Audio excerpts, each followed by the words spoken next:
பாசிப்பயிறு கூட வெல்லம் சேர்த்து ஒரு ஹெல்த்தியான லட்டு ரெசிபி தான் இந்த வீடியோவில் பார்க்க போகிறோம். இது ரொம்ப குறைவான நேரத்தில் அதே சமயம் சுலபமாக செய்யக்கூடிய ரெசிபி. ஹெல்த்தி மற்றும் டேஸ்டியான இந்த லட்டு ரெசிபி எப்படி செய்யறதுன்னு பார்க்குறதுக்கு முன்னாடி நம்ம சேனலை இது வரைக்கும் சப்ஸ்கிரைப் பண்ணாதவங்க மறக்காமல் சப்ஸ்கிரைப் பண்ணிக்கோங்க. ஹாய் ஃப்ரெண்ட்ஸ், அஸ்ஸலாமு அலைக்கும் and welcome back to Asma's Tamil kitchen. ரெசிபிக்கு தேவையான பொருட்கள் என்னென்னு பார்த்துடலாம். பாசிப்பயிறு 200 கிராம், வெல்லம் 100 கிராம், நெய் ஒரு 5 டேபிள் ஸ்பூன், ட்ரை ஃப்ரூட்ஸ் ஒரு அரை கப் அளவுக்கு. நான் இங்கே பாதாமும் முந்திரியும் எடுத்திருக்கேன். ஏலக்காய் ஒரு 6 நம்பர்.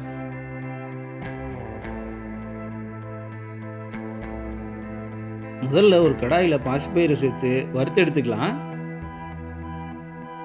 அடுப்பை லோ ஃப்ளேமில் வச்சுக்கிட்டு குறைஞ்சது ஒரு 8 நிமிஷத்துக்கு, அதாவது பயிரோட கலர் மாதிரி வர்ற வரைக்கும் வறுத்து எடுத்துக்கலாம். அதே சமயம் பயிர் கறியிடாமல் பார்த்துக்கணும்.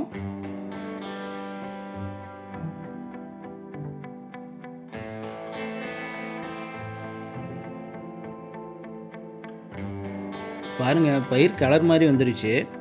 இந்த டயத்தில் அடுப்பு ஆஃப் பண்ணிவிட்டு நம்ம பயிரை வேற ஒரு பிளேட்டுக்கு மாற்றி ஆற வச்சுக்கலாம்.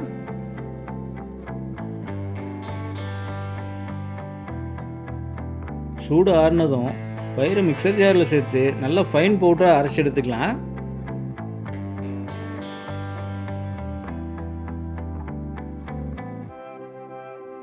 அடுத்ததாக கடாயில் 3 டேபிள் ஸ்பூன் நெய் சேர்த்துக்கிறேன்.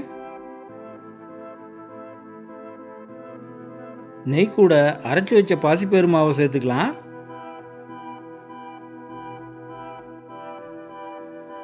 அடுப்பு லோ ஃப்ளேம்லேயே இருக்கட்டும். இதை இப்படியே ஒரு 2 நிமிஷத்துக்கு ரோஸ்ட் பண்ணிக்கலாம்.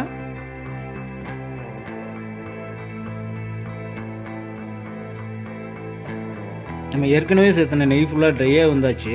அதனால் இந்த ஸ்டேஜில் மேலும் ஒரு 2 டேபிள் ஸ்பூன் நெய் சேர்த்துக்கலாம்.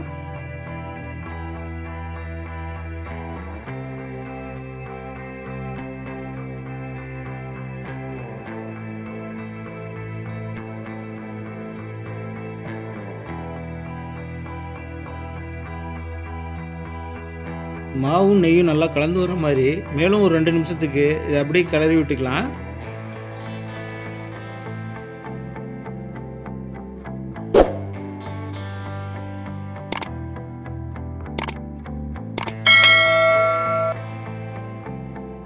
இந்த ஸ்டேஜில் நம்ம ஏற்கனவே வெட்டி வச்ச ட்ரை ஃப்ரூட்ஸை சேர்த்துக்கலாம். நான் இங்கே முந்திரியும் பாதாமும் எடுத்திருக்கேன்.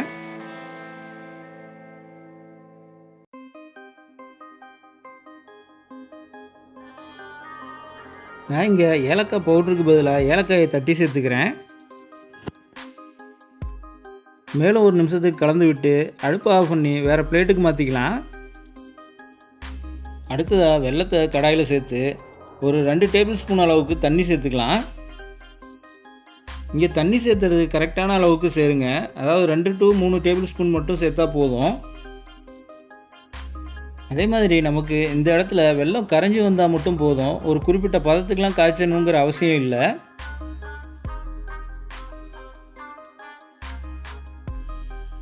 பாருங்கள், வெல்லம் எந்த கட்டியும் இல்லாமல் முழுசாக கரைஞ்சி வந்தாச்சு.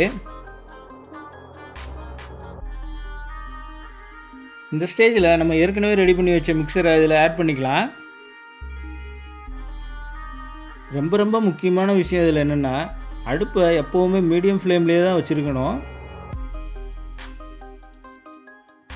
ஒரு 2 நிமிஷத்துக்கு வெல்லம் பாகு கூட கலந்து வர மாதிரி நல்லா மிக்ஸ் பண்ணி விடுங்க. அவ்வளோதாங்க. இந்த ஸ்டேஜில் நம்ம அடுப்பை ஆஃப் பண்ணி வேறு ஒரு பிளேட்டுக்கு மாற்றிக்கலாம். 2 கைகளையும் எண்ணெய் தடவி கிரீஸ் பண்ணிக்கிட்டு இப்போ தேவையான சைஸுக்கு நம்ம லட்டு உருண்டை பிடிச்சிக்கலாம்.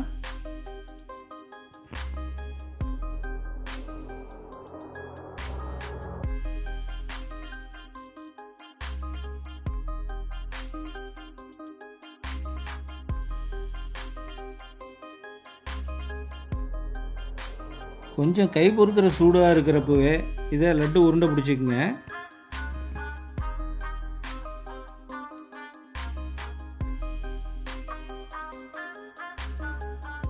பாருங்கள், டேஸ்டியான அதே சமயம் ஹெல்த்தியான பாசிப்பயிறு லட்டு ரெடியாக வந்தாச்சு.